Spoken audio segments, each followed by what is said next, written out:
Hey, it's Mark Linder with your video thought for the day, building up to New Year's Day. So are you going to make resolutions? I'm going to try and give you some ideas. I've got a really great resolution that I'm personally making. This will be the first year in my life I've ever made this resolution. And I'm really kind of stoked about it because I think it could be transformative. I'll tell you about it in a minute. First, let me tell you about some of the canvassing I've been doing. I've been talking to different people about different New Year's resolutions that they make or keep. And I've always been fascinated by it. I think some people don't make them at all. That's great. That's not the way their brain works. That's not the way their life works. For me, I make them. I like them. I do good with definite starts of things. And once I start something, I do good at keeping it up generally. I remember one year, one of our daughters decided one of her New Year's resolutions was going to be not to say cantaloupe for the entire year. Now, that may seem like an odd resolution, and I think it is odd.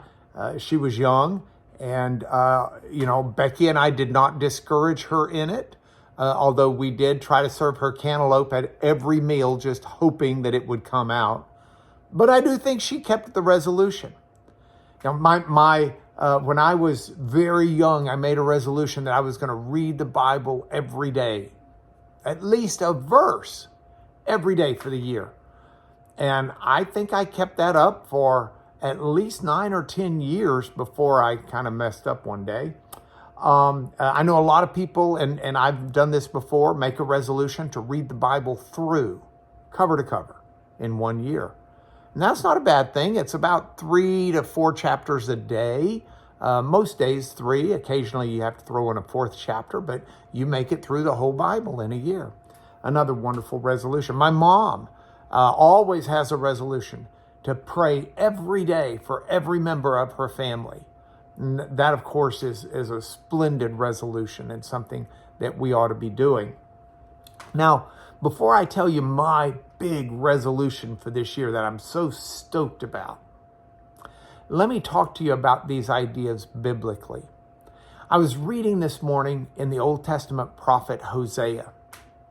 And there's this verse in Hosea where Hosea says that Ephraim, which is an expression for Israel, the northern kingdom of Israel at the time, that Ephraim is mixed up with the peoples, and then is like a cake that's not turned over, or a piece of bread not turned over, that's only baked on one side. And those are metaphors that may seem fuzzy to us, but they're not.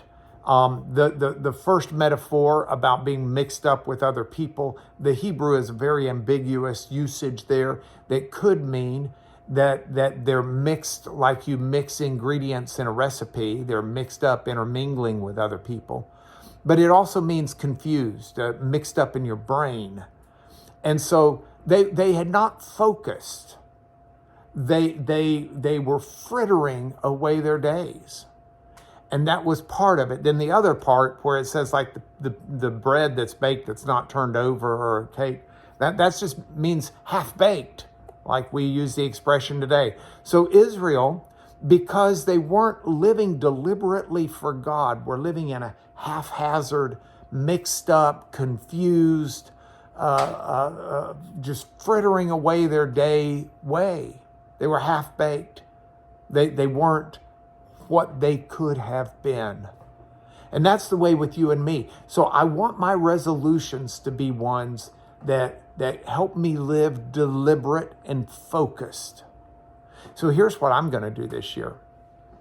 On Sunday of each week, it is my intention to plan out my week in ways that include how I'm going to exercise, how I'm going to eat, and where I'm going to find my time to spend with God each day. So each week, I will have that plan ahead of time. As the old maxim says, if I'm failing to plan, I'm planning to fail. And I don't want to be that. So my New Year's resolution, one of my main ones, is to plan my week out physically, spiritually, and intellectually every Sunday. I think it's going to be cool. More on this tomorrow, but this is your video thought for today.